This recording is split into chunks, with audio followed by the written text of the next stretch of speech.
So the rest of you can pick up the clues. Okay. With it being 6:32, I would like to call this meeting to order. We stand for the pledge of allegiance. I pledge allegiance to the flag of the United States of America and to the republic for which it stands, one nation, under God, indivisible, with liberty and justice for all.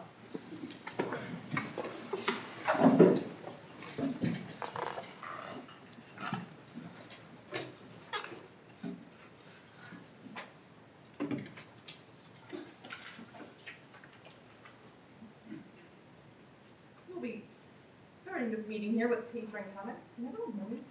Nope. No. I don't feel like it's on, but it's not. On. There you Wow. go. There we go. We're now. Okay. During patron comments, patrons are invited to address the Board of Education. When I call your name, please come to the podium so everyone can hear. The board is interested in the public's concerns and opinions. We do not respond to comments or questions during the meeting. Questions and concerns will be addressed by Dr. Hoban and other appropriate staff members at a later date. Please remember that comments will be limited to 3 minutes each. Per board protocol, comments about personal matters and remarks about or directed at individual employees or students are not allowed. And at this time, we've received about 18 patron comment requests. We allow 30 minutes per meeting. In order to allow as many people as possible to address the board in the allotted time, please try and keep your comments as brief as possible. First up, we will have Brandon Marshall. Brandon?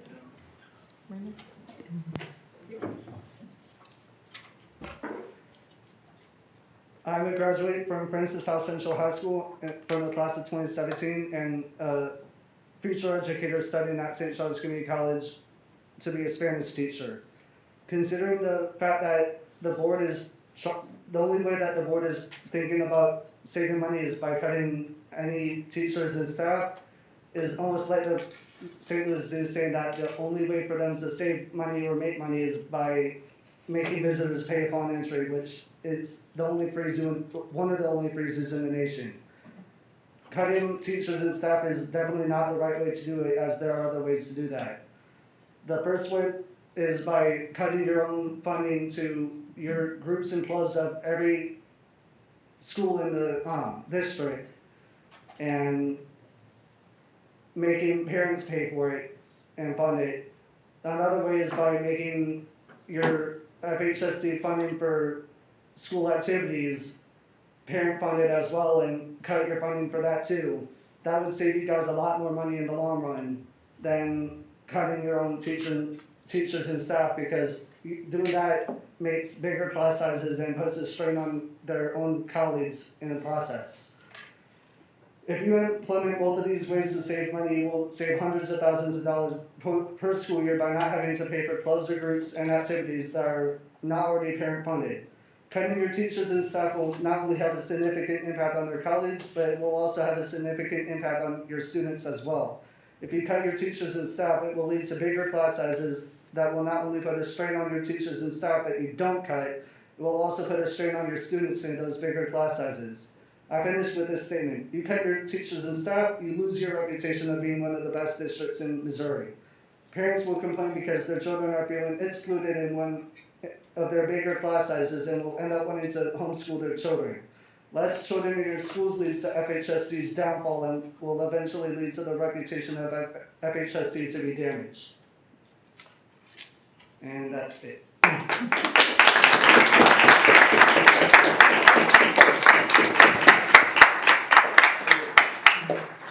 Next we have Ainsley Hawkins. Ainsley Hawkins.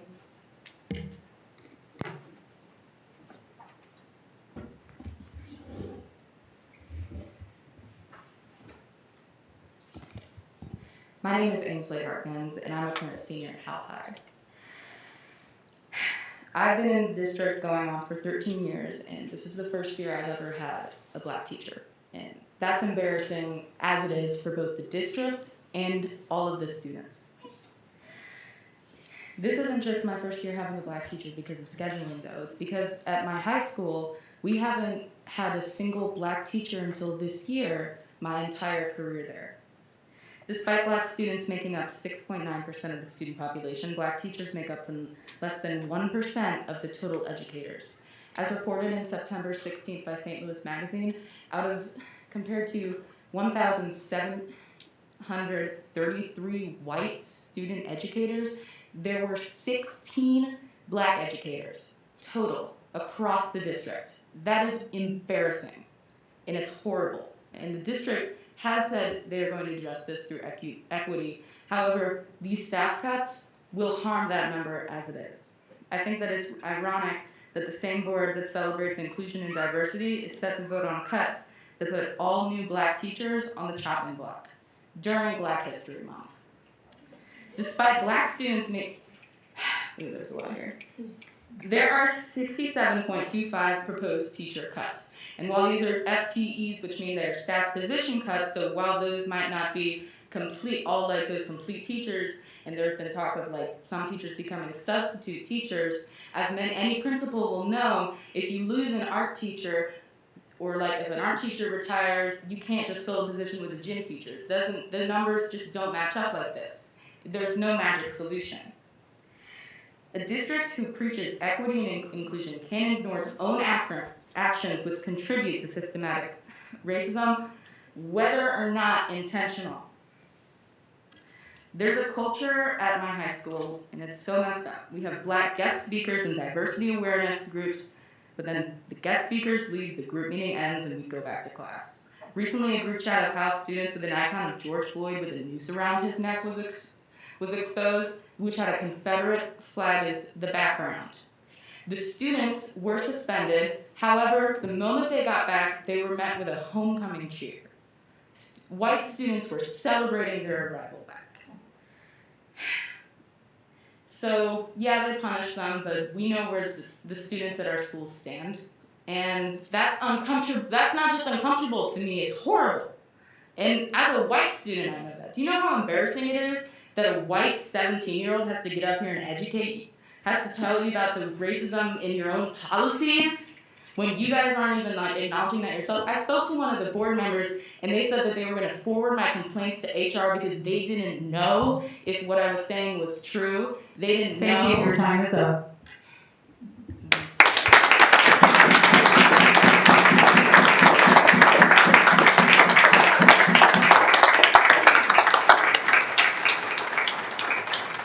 Next we have Chad Blunt.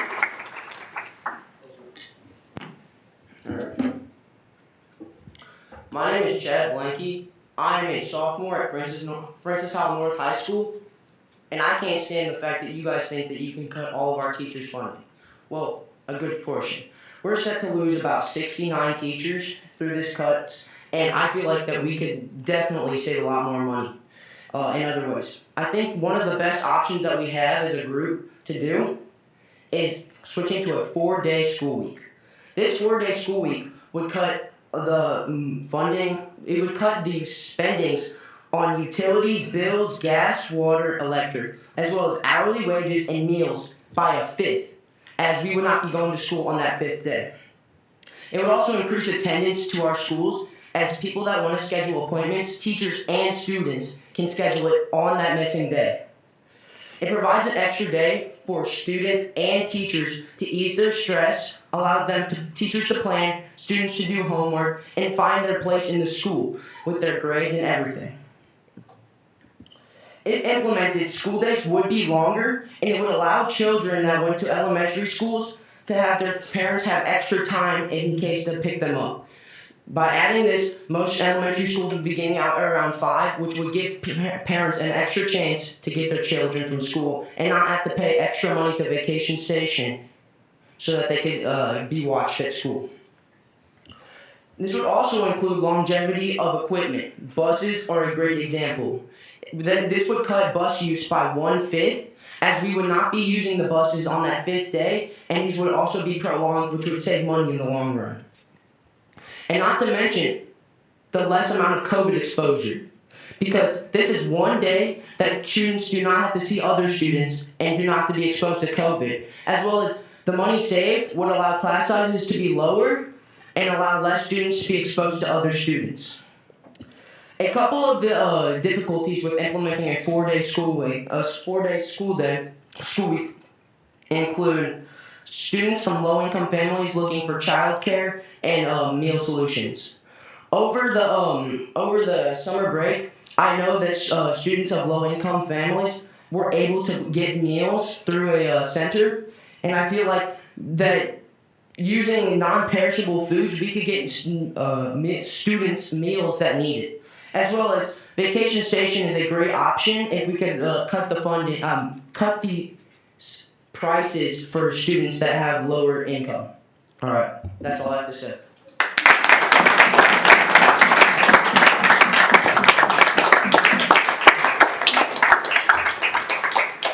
Next we have Jane Kelly.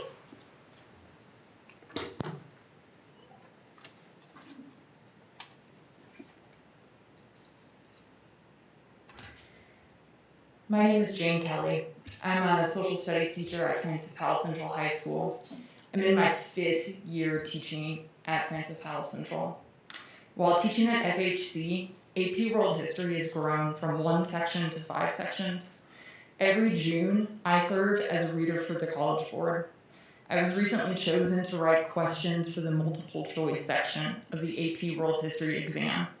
The experience I bring to the classroom and my students is invaluable.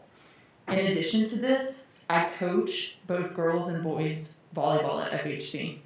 I'm in danger of losing my job as a result of the aggressive staffing plan proposed.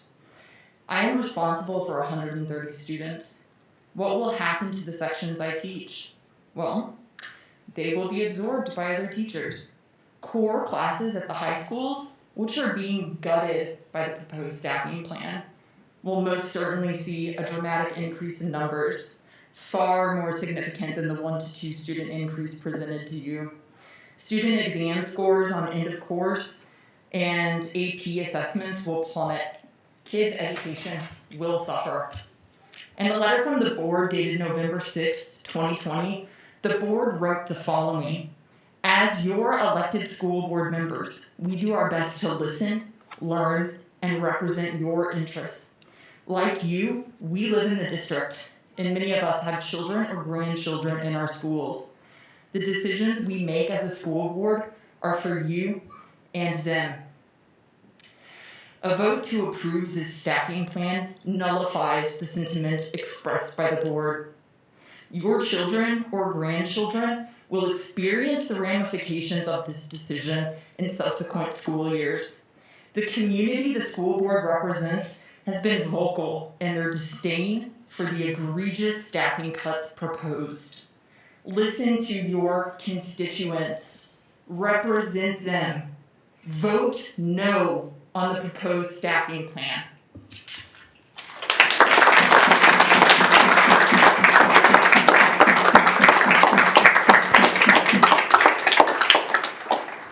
Next we have Sarah Caswell. Caswell.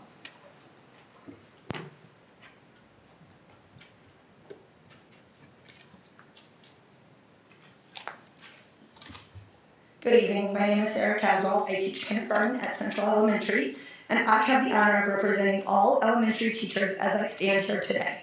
Teachers who are on the front line every single day. Teachers who have sacrificed their mental and physical health to serve our community this year. It has been hard. I don't know a teacher who hasn't cried multiple times this year out of a feeling of inadequacy. But we show up every day and we pour our entire hearts into these kids every day because we love our students and we will never sacrifice their learning. The plan being proposed would certainly sacrifice their learning. In one way, by removing the recess paraprofessionals that provide precious planning time to elementary teachers. Not only do these men and women support us and allow us to have our required planning time, but they become a support system for the students. The recess pairs at my school have been with my school from 13 to 15 years. They are a part of our family. Not only will taking their job negatively impact the ability for teachers to have adequate plan time and students to have another ally in their school day, but it will remove an integral part of our school culture and family. The administration talks about how other districts don't have this position, but isn't that the point? That's why people choose Francis Howell, because of the benefits that we provide. Families like mine, we chose the best school district to raise our family in far before I was a teacher here. So many other families have done the same, but things are changing in our district. Decisions that look like they save money for the district in the end cost your teachers and your families. The Wednesday early release that will save the district money, here's what it will do to myself and other families in Francis Howell. It will increase our child care expenses immensely. Next year, if I have to pay for a vacation station for my 3 elementary students in Francis Howell, it will cost my family nearly $2,500. The savings for the district is coming directly on the backs of the teachers, both emotionally and financially. Please do not convince us that there are not alternative options to this proposal. We are the ones who, for the past 10 months, have found alternative options to help the students in our classrooms. We have found alternative ways to teach, alternative ways to create one-on-one connections with students, alternative ways to make parents feel a part of the classroom when they cannot be there. We have found alternative ways to ensure our children are loved without hugging, celebrated on their birthdays without treats and songs, alternative ways to do literally every aspect of our jobs. All we are asking is that you give us the same respect we have given the district. Try to work as hard for the students and families as we have. We are asking you to make a pivot like we have and find a new way to make our budget work without negatively impacting every single student in the district. Because this plan will do that without a doubt. Thank you. Your time I'm is up. asking you to vote no.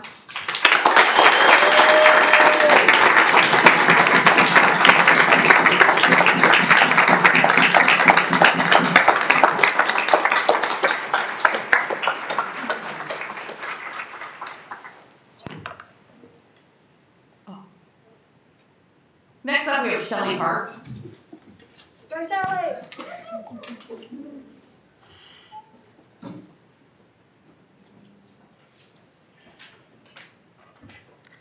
Good evening. My name is Shelley Parks and I'm proud to be a teacher in FHSD. I'd like to begin tonight by suggesting we operate on 2 premises. 1, there isn't a single person in this room who wants cuts to happen. 2, these cuts will hurt kids. To not reach consensus on that truth and own its harsh reality is to diminish the important work we all do every single day. But we'd be remiss to not celebrate our recent wins too. In-person and virtual instruction since day 1, number 8 ranking in the state, a more diverse workforce, and Prop S passing. This is a testament to the incredible people in this district, most of all, our kids. The wins haven't come without sacrifice though. First semester I taught 192 virtual students. In a typical year, that number is closer to 150. When I think about large numbers being teachers and kids' reality for the foreseeable future, it worries me. What teachers and students can sustain for 1 year during a pandemic does not mean that's what we can or should sustain every year. How quickly do the students get feedback when even spending 5 minutes per kid to evaluate a single assignment totals 16 hours? But what about the one kid who needs us too? Class sizes aren't just numbers we're playing with to try to be close to a recommendation. These are our children, and they deserve many rigorous assignments, timely feedback, and our full attention and communication. I want to work for a fiscally responsible district, but are there more options to explore before saying the ones we have tonight is final? Have we considered slower cuts to get to a tax levy or to get to increased federal funding? Yes, federal funds are one-time and cannot pay for staff, but are there items in our operating budget federal funds could cover to lessen staff cuts? Have we considered a 4-day week? 105 Missouri school districts have shifted to this model, saving an average of 2.5% of their annual budget. That's $5 million for FHSD. Have we considered offering potential retirees a better incentive, paid insurance, years, or a policy change that could allow them to retire? We've asked teachers to show up for kids this year, to put themselves at risk, and their reward for doing so is either losing their job or huge class sizes next year that will make them less effective at their job. Cuts like these say to teachers, you're essential, but not a priority. You're essential, but disposable. Cuts like these say to our students, we want you to succeed, but cannot offer you personalized learning. We want you to feel valued, but you might get lost in the shuffle. We want you to feel connected, but you might lose your safe person. We cannot make it an us versus them. It's all of us versus a problem to solve collectively. for kids. For kids, I offer one solution. Please consider tabling this decision for a brief moment. Let's bring stakeholders to exhaust all options and ensure the proposed plan tonight is the best solution for kids. The time to think differently and creatively is now.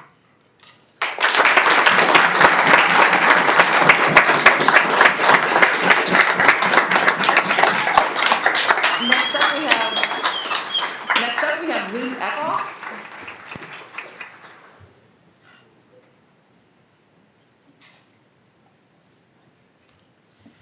I can think of no more enduring feature of public education than teachers pleading for their expertise to be trusted, their tireless commitment to students validated. While I can't speak to the intricacies of crafting a 9-digit budget, I can track how the district has diminished the concerns of its teachers and staff while insisting it values their health and safety. For months, the district has eroded confidence in the realities of the COVID-19 pandemic by peddling in mistruth and obscurantism.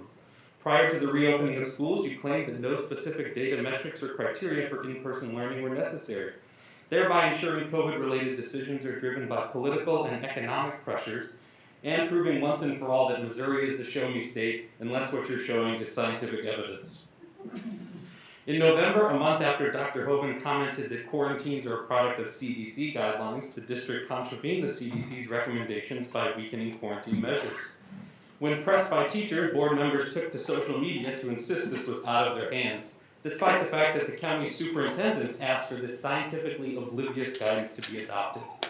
This board promptly gaslit the community by stating that, quote, excluding kids who aren't sick against the guidelines from our local health officials isn't something we're willing to do at this time. Quarantine is not keeping kids from school. COVID-19 is. What about the 16.1% of Francis Howell families who qualify for free and reduced lunch and likely can't afford to get sick? What about medically fragile children or those who live in multi-generational households for whom virtual learning is the only option? God forbid you have to stay home for 2 weeks to avoid spreading a disease that's now killed 1 in every 898 residents of St. Charles County. Parroting the falsehood that schools aren't contributing to community spread is hardly reassuring to the staff shouldering the individual risk. If the district is in such dire financial straits that slashing 5% of its staff is the only path forward, why cling to the notion that you can safeguard the health of students and staff amid an ever-roiling pandemic? You assured us in August that Francis Howell isn't like those other schools who can't afford to safely reopen. Over 5 months later, staff haven't been provided N95 masks, class sizes are poised to increase further, and rapid antigen testing is provided only for symptomatic cases, not the asymptomatic surveillance necessary to halt transmission chains.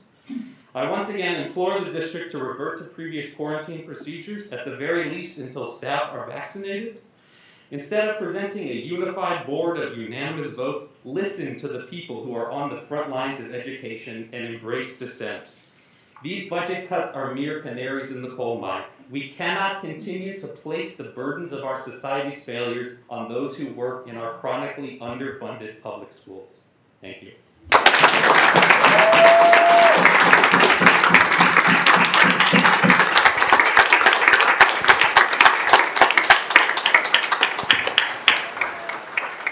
Next up, we have Amy Barlow.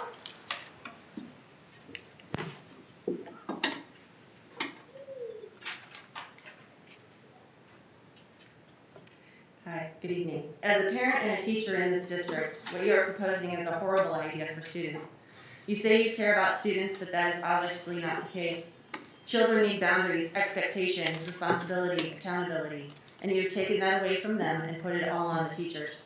The teachers have carried the burden of educating the children of this district during a pandemic and doing it with limited time, resources, or support. You say you want our input when it's obvious that you don't listen or care, disrespecting us in the process. Teachers have come up with some great ideas for this shortfall, but it appears a plan is already in place to be rolled out tomorrow, even before you, as the board, cast the final vote. You are cheating our kids. You are eliminating teachers from buildings without realizing what might happen to the kids in their classrooms. My colleague interacts with 161 children daily and 176 on Wednesday when we have homeroom. Where will those kids go if and when that teacher is not here next year? I have 25 students in my room right now, 24 by 26 feet. This room accommodates 45 maximum, and it's obviously a lot bigger. So you mean to tell me you're worried about student safety? Do you realize how many more quarantines or worse will happen next year when I have 30 plus kids in my classroom? Oh, but that's okay, because the teachers will step up, record their lessons, and put the assignments on Canvas and their tutorials, Zoom into classrooms, teach from home when they're sick or on quarantine with their own kids.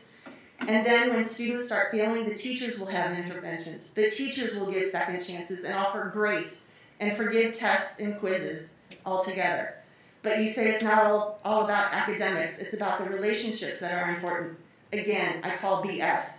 Teachers are the ones that build relationships with their students.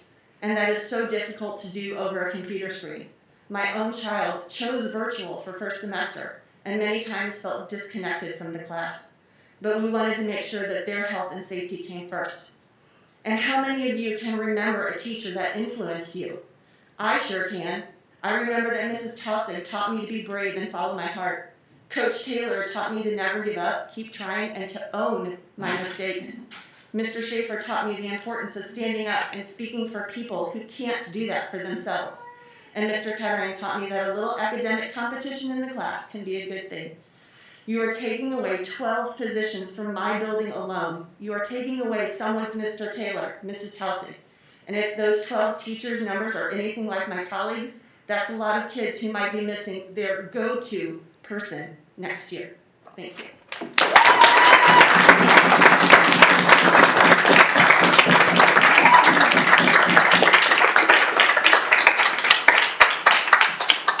Next up, we have Jasmine Burnett Earl.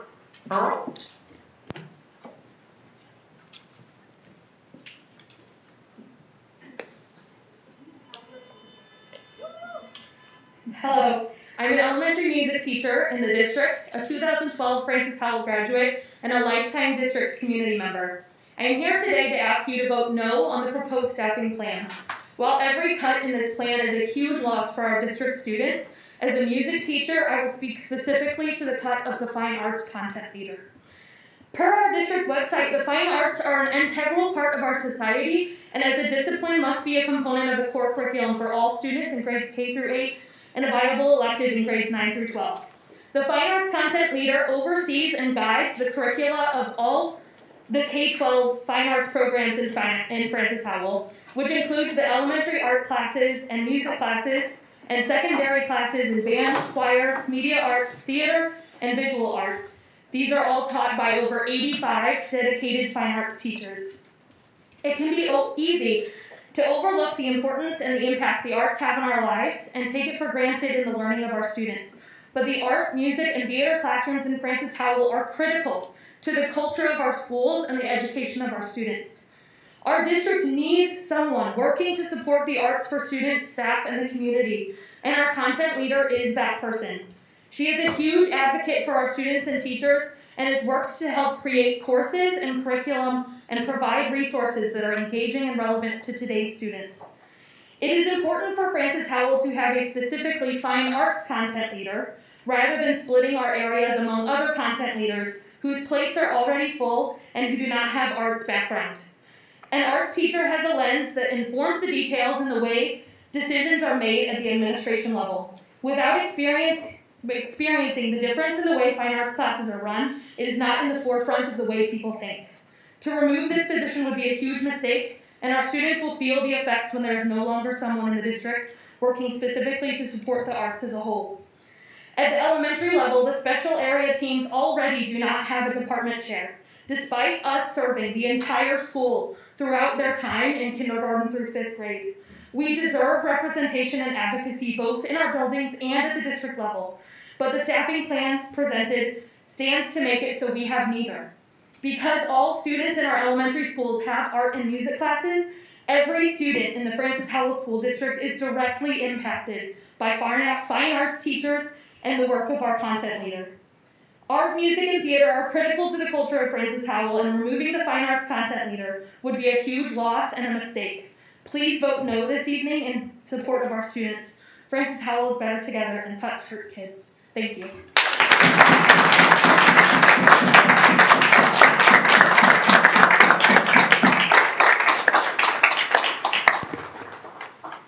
I have about 4 minutes left. Is it? Okay. Next up, we have Amy Hall. Sorry.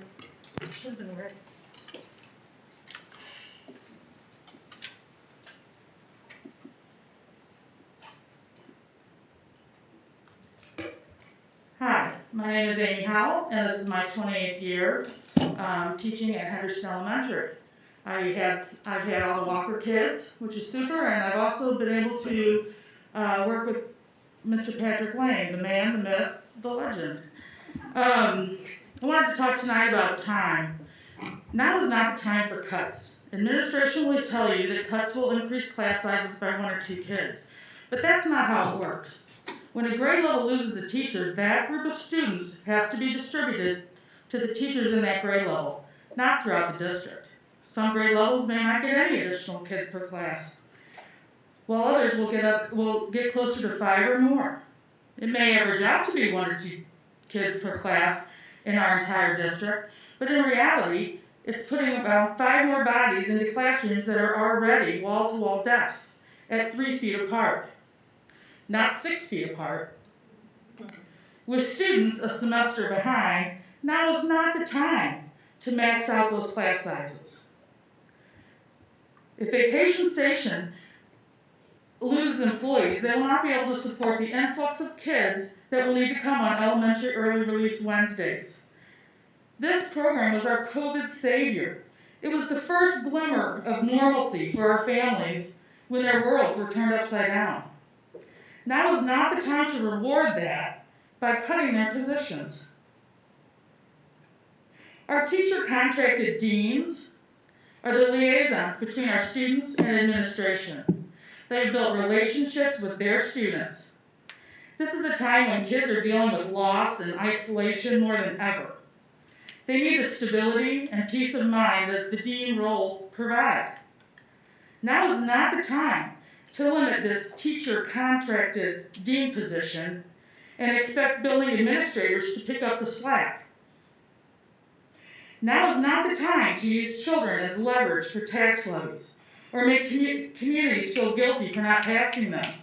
Now is not the time to blame shortfalls on salaries.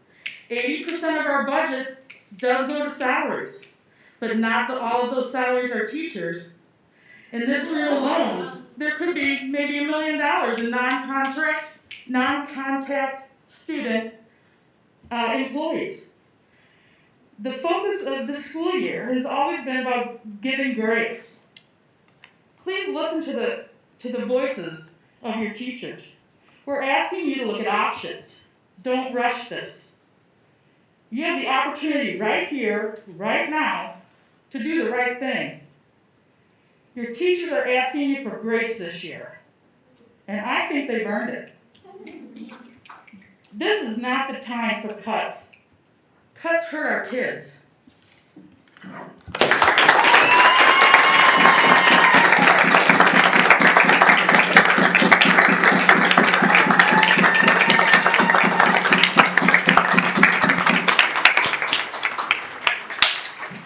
Unfortunately, that is all the time we have for patron comments this evening, and now we will move on to FHTA comments.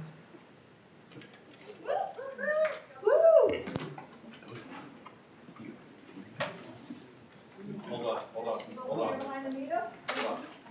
Ma'am, who's gonna last so many people? I'll get up here. I'll get up. If somebody that's fine. You wanna sit there?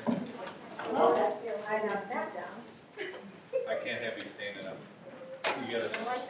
So. Hold on.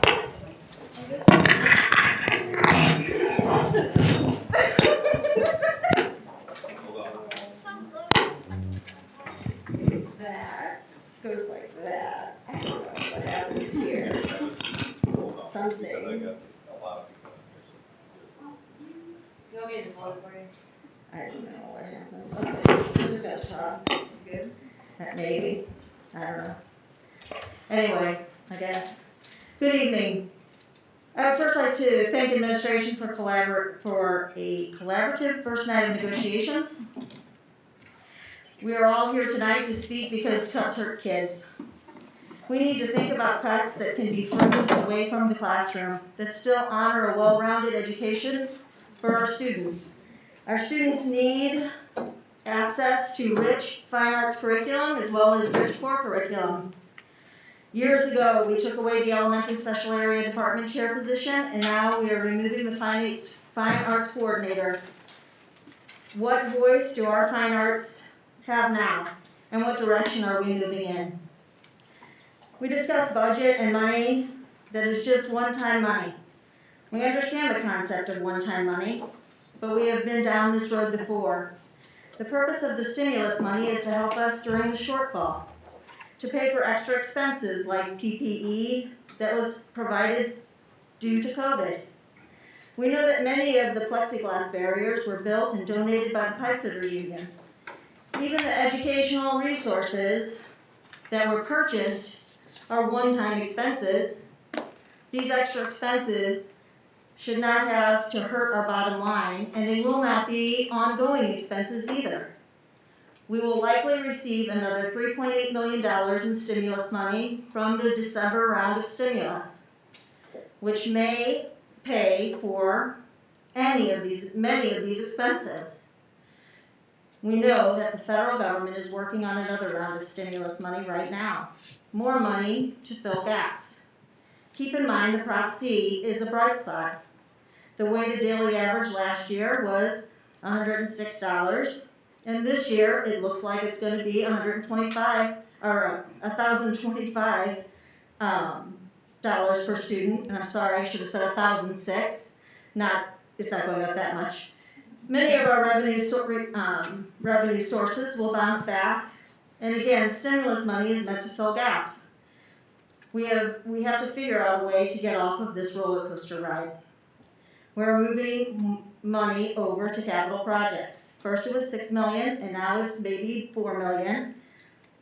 Bus leases may cost us $2 million, but right now, adding an additional $2 million to an already $1.5 million that we are spending in capital projects doesn't seem prudent.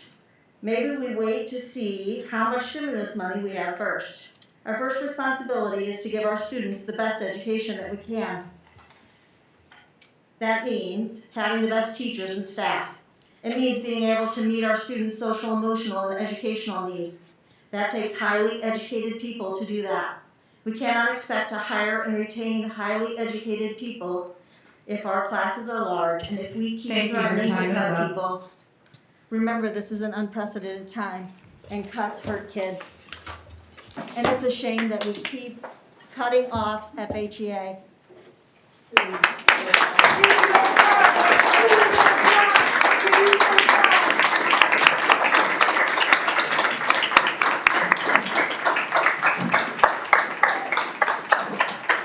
Next up, we have FISPA.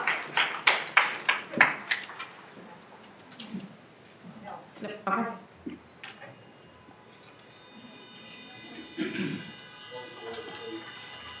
Just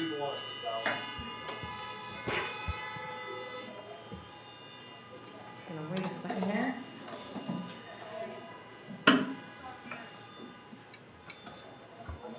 Okay.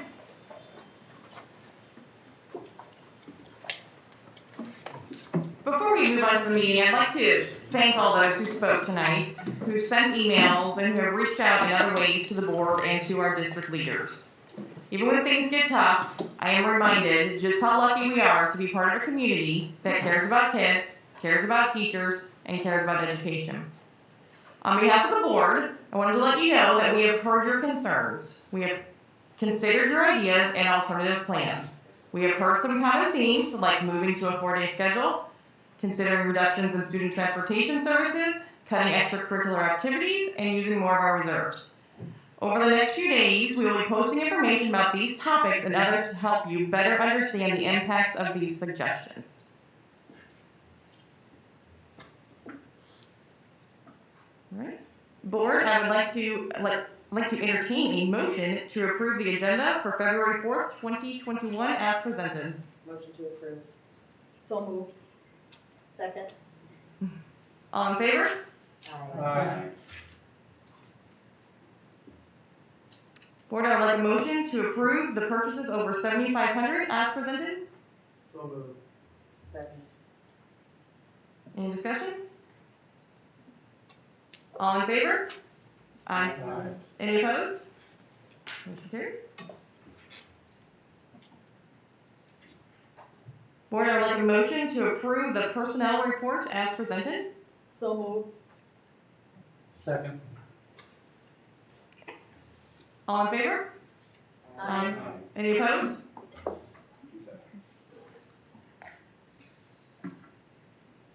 Board, I would like a motion to approve the 2021-22 staffing plan as presented. So moved. Second. Mr. Houghton. All right, thank you, Board. First, I want to say thank you, Board, and thank you to our community for sharing all of your thoughts and input with us. And Board, thank you for passing that along and letting us know the kinds of information and ideas you were receiving from our teachers, from our parents, from our community. One good thing about the workshop format and the way that we work with staffing plans is that we come at a previous meeting and we talk about all of the proposed staffing plan information, give the board time to ask questions, process that, and then we have a little bit more time following that to continue to consider any input that comes in and any other developments. In a bit of good news, this week we received verification of the next round of ESSER funding. That's the Elementary and Secondary School Emergency Relief Funds. And as part of that verification this week, and this is just in the last few days, we have verification that we will be able to spend some of that on staffing. And so as a result, we've been working this week to update our recommendation that we brought before the board, updating it from what you saw at the workshop. The key point here is that some of these funds will allow us, they are just one-time funds as you've heard mentioned tonight, but we have brought forth a change in the recommendation that will allow us to use some of this in a one-time fund manner that will help us delay some of these cuts. So because it is one-time money, it is not a change to our long-term recommendation. We still believe it is necessary and vital to our long-term financial health to make all of the cuts that have been recommended. However, at this time, we have changed our recommendation to use some of these new ESSER funds that we should be getting later in the spring to delay 20 of these cuts into next year. That would allow, one of the things we know cutting positions absolutely has an impact, but causing individuals to lose their positions is something we want to avoid as much as possible. And so we believe by moving 20 of these cuts into next school year, into next year's staffing plan, it should allow us to take advantage of another year of attrition, retirements, and resignations to help accomplish those cuts. And so I'm going to ask Ms. Simpkins to speak in more detail on the updated recommendation. Thanks, Dr. Hoban. So just from an HR perspective, we do know that the level of reductions in our initial plan are necessary, and we are bringing forward this modified plan. We've been working since our January meeting just to consider some different opportunities that would allow us to most appropriately staff our buildings and still be financially responsible. We really have taken some time to listen to your feedback and our staff and our community. In the modified plan that's being presented, we are requesting to delay the reduction of 20 certified FTEs to next year's plan. Thank you. The modified plan is intended to keep teachers employed who would have otherwise been part of the reduction in force. This delay will allow us to better absorb the cuts next year through our regular attrition that occurs as staff resign and retire. While the reduction of 47 teaching positions will still be included in this plan, 47 people will not lose their jobs. The change will allow us to reduce the chance that we will have to tell a person that they no longer have a position in Francis Howell. I will share, to be transparent, that I would expect these reductions of 20 FTEs and possibly additional reductions to be included in the 22-23 staffing plan as we continue to implement the 2-year plan to reduce and eliminate the budget deficit. And I do think that we'll see some additional attrition next year that will help us to reach that goal. There are no changes in the proposed plan for our support staff categories. The vast majority of the support staff positions that are being proposed as reductions are currently vacant. And we will continue to recommend to you the move to early release Wednesdays at the elementary level. We are working very closely with those recess paras that are personally impacted to ensure that they have every option available to them to continue to be employed with Francis Howell. So we are talking with them about the alternative route to substitute certification so that we can consider them for full-time positions like special education paraprofessionals and many other options that might fit their family needs. So overall, as we look at the modified plan, 20 FTEs will be added back to classroom teachers, with a majority of the positions going to high school. Each middle school will also see a small increase of FTEs from the original plan, and elementary will remain relatively unchanged. In addition, you'll see that we've added a small amount of FTE back to certified staff that will allow us the opportunity to provide some time to a fine arts teacher to become a teacher leader. This time will allow the person to support our teachers across the district in some ways that maybe the original plan did not allow. I would be happy to answer any questions that you might have about the modified plan as we continue to move forward.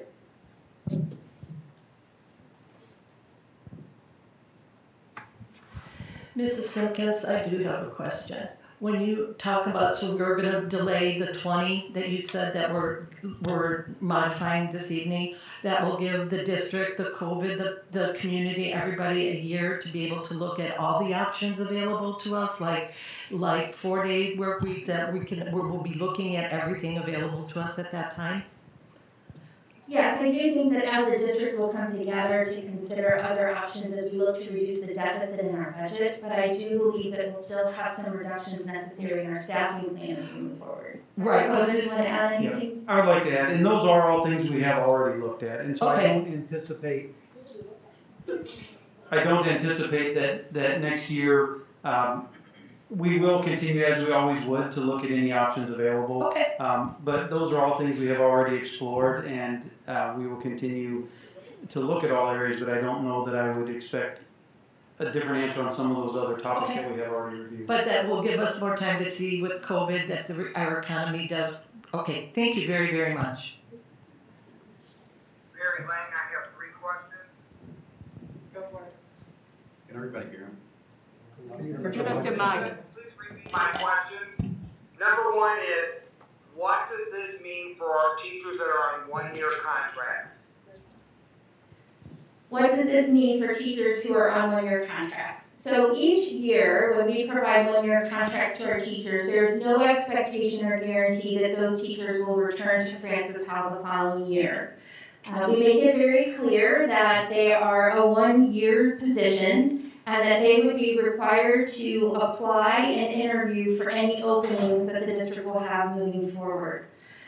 With the reductions that we see, and with the level of retirements and resignations that we've already seen at the elementary level, I expect that there will be some opportunity for those teachers to apply for open positions, just as we would have suggested to them in any other year.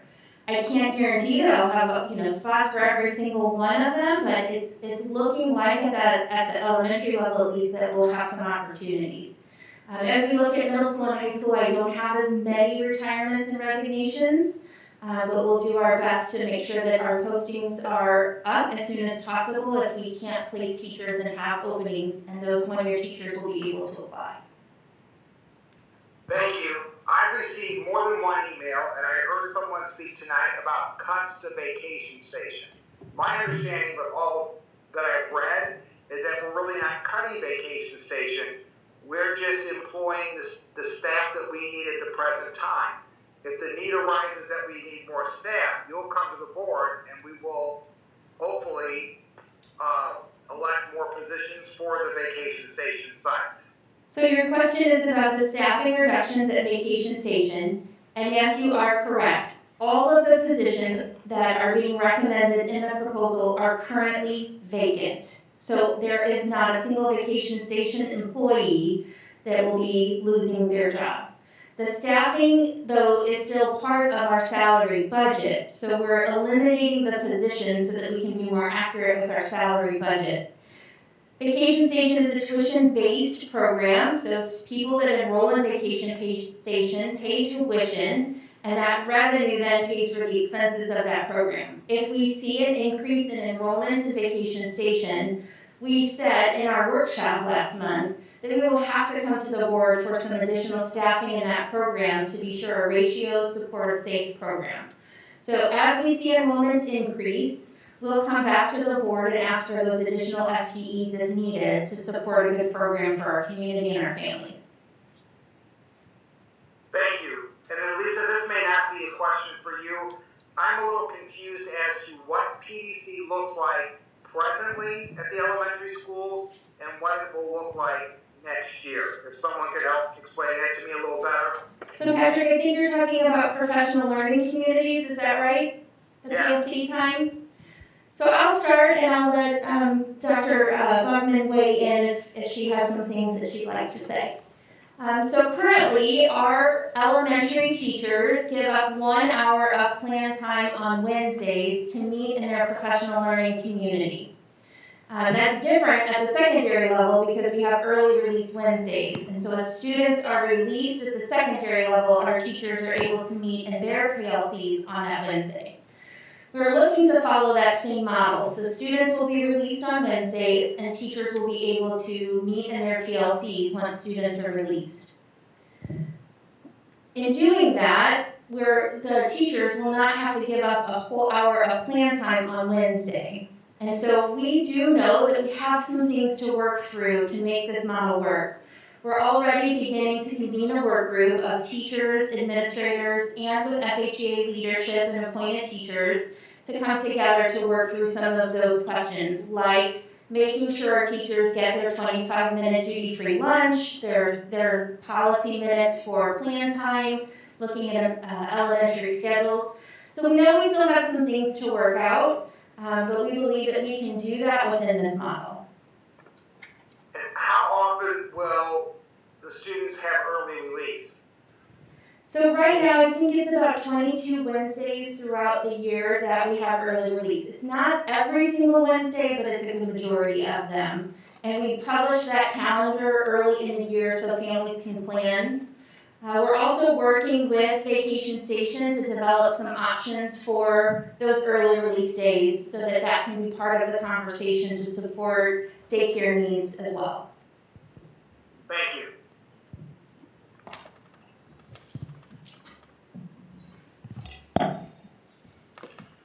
Cynthia, how many retirements have we had to date? Do we have that number?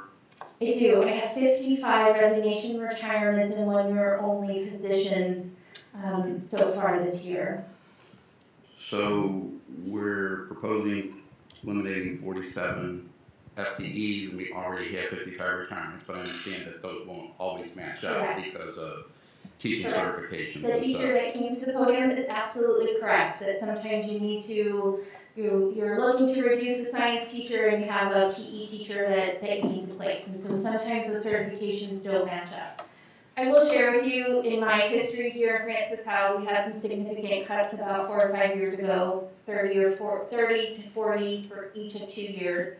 And we were able to meet all of that through attrition. We did not have to call a reduction in force. And so I'm very hopeful that with the delay of these 20 positions to next year that the same outcome will happen.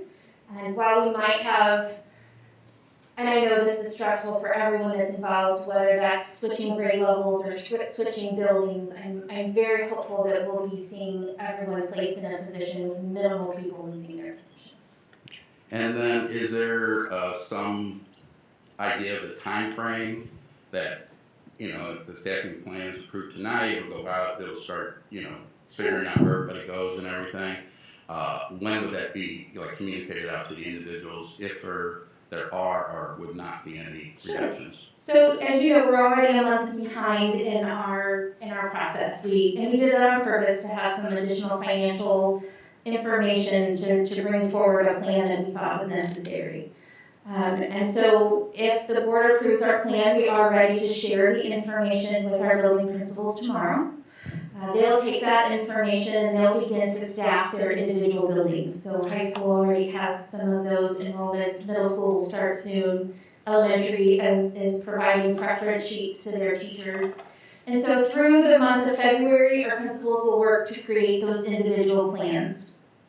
We ask them by March 5th to send the information to HR so that we can compile a master list of all of the teachers that haven't been placed. We call that the waiting assignment list. I don't like this term, but out there in our buildings, it's sometimes called the parking lot. Might have heard that term.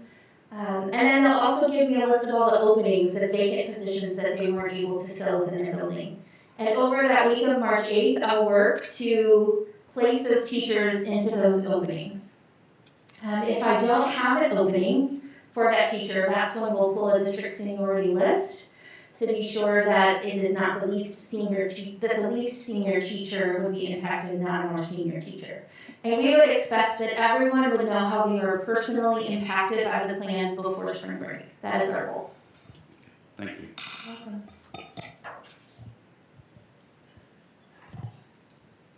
So I have a question about on early release Wednesdays. Vacation Station, how does it handled with students on free and reduced lunch? Because, you know, these families don't have additional funds. And so I'm just curious of, you know, how do we address that? I've been in some conversations with our current director of our tuition-based programs, and we will continue those with the administrator who will be managing that program on a go-forward basis, and we are drafting a plan that would help to provide some kind of sliding scale to accommodate families that may not have resources. None of that is worked out yet, and I do think it's important to remind the board and the community it is a tuition-based program. The expectation that the board has placed on us is that these programs should be self-sustaining, and we want to provide support to our families, but these programs really should be self-sustaining. So we have to move very carefully that we can design a program that allows it to still be fiscally sound and provide support for our families. Very good. I would appreciate if you could keep us posted on that. I want to make sure that we don't have elementary students having to go home to an empty home because their families don't have the resources to be able to keep them in BS.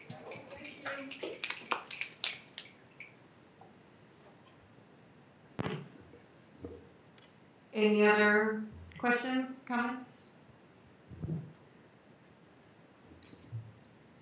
Okay. Board, all in favor? Aye. Aye. Any opposed? Motion carries.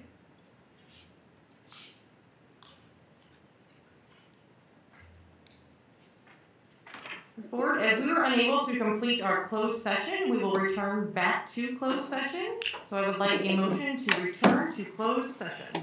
So moved. All in favor? Aye. Any opposed? Motion carries.